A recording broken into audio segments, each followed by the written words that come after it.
Welcome back to K9Love.com. It's apropos that we have a dating site on our show. Joining me now is Scott Darling. I love your name. He's a darling. And you have an amazing app to hook people up, pet owners and the pets themselves. So tell me a little bit about your app, sir.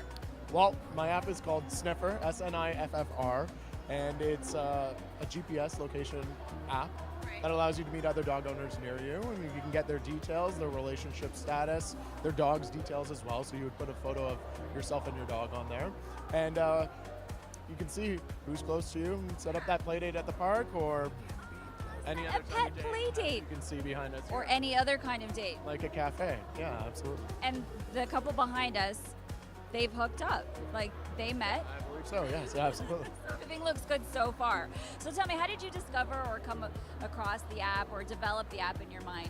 It came as just putting the dog park aspects or experience onto your app, right? Or onto your phone, I should say.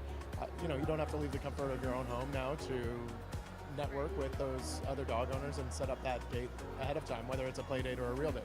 Do you have a dog? Is that how that happens? Sort of saying, hey, I have a dog. Maybe I'd like to share a play date with another dog. How did that come about? Yeah, I think actually the original idea was when you go to the dog park, you tend to remember the names of the other dogs more so than you remember the name of the owners, right? So after you end up leaving, it's a lot of small talk. How do you take that small talk and move it to the next level with people? Even when you walk down the street and you run into people or in the elevator, whatever it might be, right? So how do you take those brief interactions and then expand that into developing a relationship? So walk me through how someone would use your app.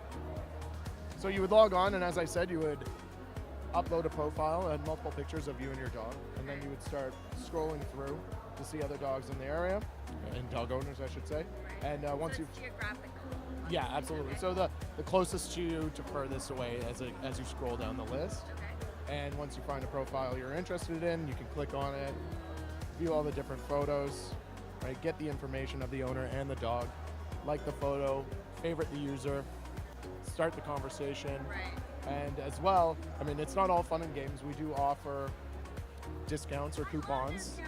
There you go, right? For toys, food, or even services like dog walking. And we have a lost dog alert system as well.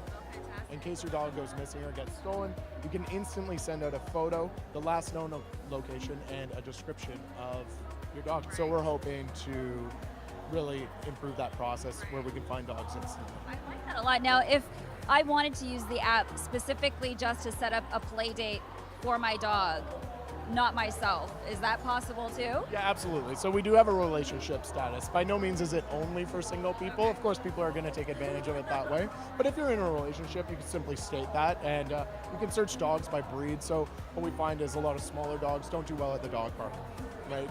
Well, like a Chihuahua goes there, and there's some bigger dogs there. It might be lunch. So you can look up the dog breed and find other people with similar dogs to you to set up those play dates specifically. And do you actually have a list of play date areas or recommendations, or is that really just setting it up with the people and then they can kind of figure it out themselves? Yeah, it's more to the conversation. We do have a map view as well, where you can see the parks that are near you. You can also see the people that are near you. Now, I'm sure you stay very connected to your clients. What is one of your favorite stories so far? I've always debated whether this is a success story or not, but one of our users was able to rekindle an old relationship actually from finding his ex-girlfriend on the app.